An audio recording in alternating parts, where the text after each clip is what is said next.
첫 시간 주님께 안녕하세요. 대강교회 오훈 목사입니다. 9월 30일 화요일입니다. 하나님 우리에게 주신 말씀은 여호수아 17장 1절에서 18절까지 말씀입니다.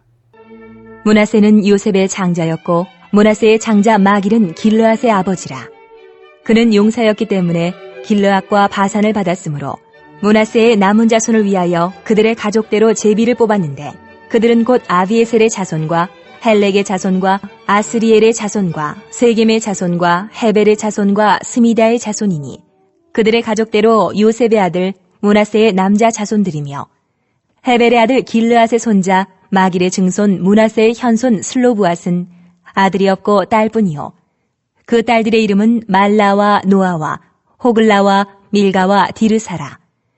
그들이 제사장 엘르아살과 눈의 아들 여호수아와 지도자들 앞에 나와서 말하기를 여호와께서 모세에게 명령하사 우리 형제 중에서 우리에게 기업을 주라 하셨다.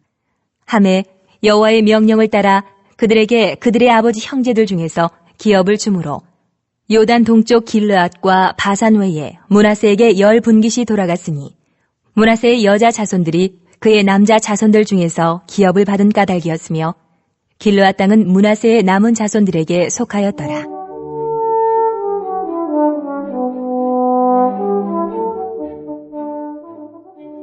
므낫세의 경계는 아셀에서부터 세겜 앞 믹무닷까지이며 그 오른쪽으로 가서 엔다프와 주민의 경계에 이르나니 다프아 땅은 므낫세에게 속하였으되 므낫세의 경계에 있는 다프아는 에브라임 자손에게 속하였으며 또 그 경계가 가나 시내로 내려가서 그 시내 남쪽에 이르나니 므낫세의 성읍 중에 이 성읍들은 에브라임에게 속하였으며 므낫세의 경계는 그 시내 북쪽이요 그 끝은 바다이며 남쪽으로는 에브라임에 속하였고 북쪽으로는 므낫세에 속하였고 바다가 그 경계가 되었으며 그들의 땅의 북쪽은 아셀에 이르고 동쪽은 이사갈에 이르렀으며 이사갈과 아셀에도 므낫세의 소유가 있으니 곧 베스안과 그 마을들과 이블르함과 그 마을들과 돌의 주민과 그 마을들이요 또 엔돌 주민과 그 마을들과 다아낙 주민과 그 마을들과 무기또 주민과 그 마을들 새 언덕 지역이라.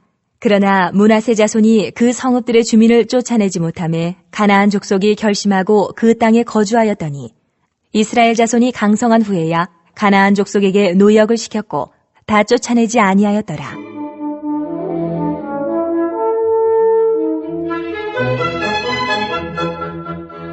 요셉 자손이 여호수아에게 말하여 이르되 여호와께서 지금까지 내게 복을 주심으로 내가 큰 민족이 되었거늘 당신이 나의 기업을 위하여 한 제비 한 분깃으로만 내게 주심은 어찌함이니이까?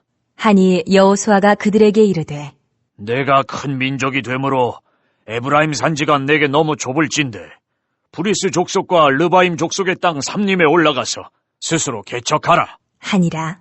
요셉 자손이 이르되 그 산지는 우리에게 넉넉하지도 못하고 골짜기 땅에 거주하는 모든 가나안 족속에게는 베스안과 그 마을들에 거주하는 자이든지 이스라엘 골짜기에 거주하는 자이든지 다 철병거가 있나이다. 하니 여호수아가 다시 요셉의 족속 곧 에브라임과 므낫세에게 말하여 이르되 너는 큰 민족이요 큰 권능이 있은즉 한 분깃만 가질 것이 아니라 그 산지도 내 것이 되리니 비록 삼림이라도 내가 개척하라. 그 끝까지 내 것이 되리라. 가나안 족속이 비록 철병거를 가졌고 강할지라도 내가 능히 그를 쫓아내리라. 하였더라. 아멘. 오늘 본문은 어제 본문에 이어서 요셉 자손 중에 므낫세 지파의 땅 분배 이야기로 시작하죠. 특별한 것은 이 므낫세 지파 중에 이 슬로브핫의 가족 이야기입니다. 슬로브핫은 아들이 없이 딸만 5명을 낳고 죽었죠. 그러니 당시 법 또 관습으로는 이제 땅이 없게 된 겁니다. 이 슬로브핫의 기업은 사라지는 것이죠. 그래서 이 슬로브핫의 이 5 딸들은 모세가 살아있을 때에 모세 앞에 나가서 요청합니다. 아니, 우리 아버지는 광야에서 돌아가셨습니다. 그러면 우리는 땅이 없는 겁니까? 우리 가문은 사라지는 겁니까? 우리의 아버지의 이름은 없어지는 겁니까? 우리 딸들이 자손들이 있는데 왜 아버지의 이름이 없어져야 되냐는 거죠. 우리 딸들에게도 그래서 땅을 달라고 그럽니다. 그때 모세가 니들 말이 옳다 그래요. 그러면서 그들에게 땅, 그들에게 기업을 허락해 줍니다. 우리는 이것을 읽을 때에 그래 맞지, 남녀평등, 그래 맞다, 당연히 생각하겠지만 사실 가부장제 사회에서 이렇게 하면 문제가 바로 생깁니다. 어떤 문제입니까? 이 딸들이 나중에 시집 갈 때입니다.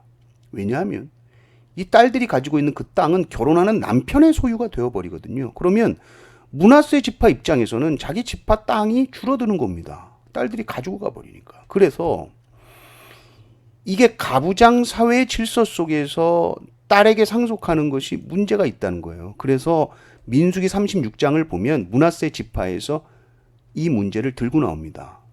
아니 이렇게 되면 우리 땅은 계속 줄어드는 거 아닙니까? 그때 모세가 답을 주죠.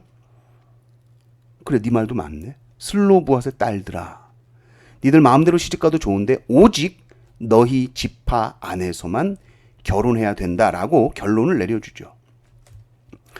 어찌됐든 이 슬로브앗의 딸들은 아버지의 이름이 사라지지 않도록 그리고 자신들의 권리를 지키기 위해서 모세에게 나아갔고 또 그 모세의 명령을 기억하고 이제 가나안 땅을 입성한 후에 스스로 길을 개척하게 되는 것이죠.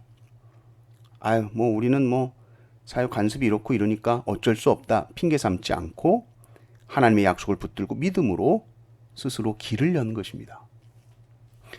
그런데 또 14절부터 보면 요셉 자손들 이야기가 나오는데 이들이 불평을 합니다. 왜 불평을 하는가 봤더니 자기들은 인원수가 많다는 거죠. 쪽수가 많은데 땅은 왜 이렇게 작냐는 겁니다.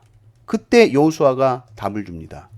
15절을 보면 여호수아가 그들에게 이르되 내가 큰 민족이 되므로 에브라임 산지가 내게 너무 좁을진데 브리스 족속과 르바임 족속의 땅 살림에 올라가서 스스로 개척하라 하니라.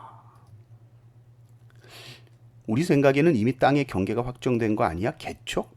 스스로 개척할 수도 있는 거야? 이렇게 생각하죠. 근데 여호수아가 뭐라고 말합니까? 스스로 개척할 수 있다는 겁니다.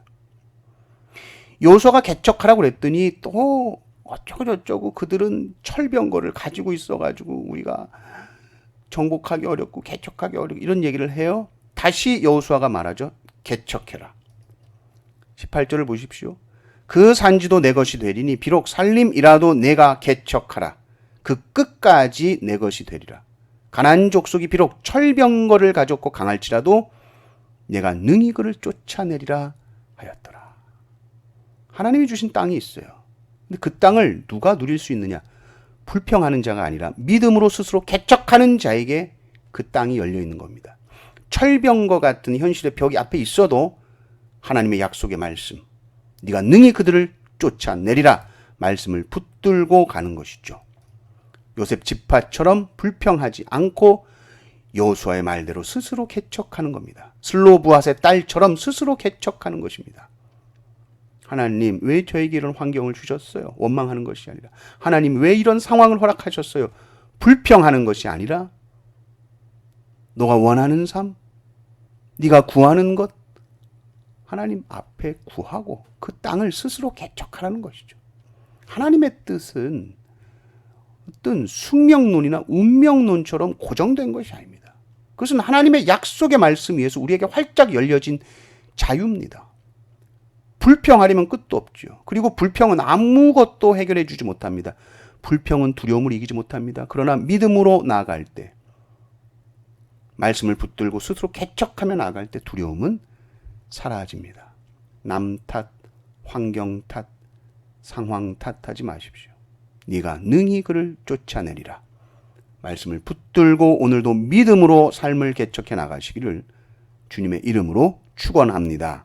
아멘.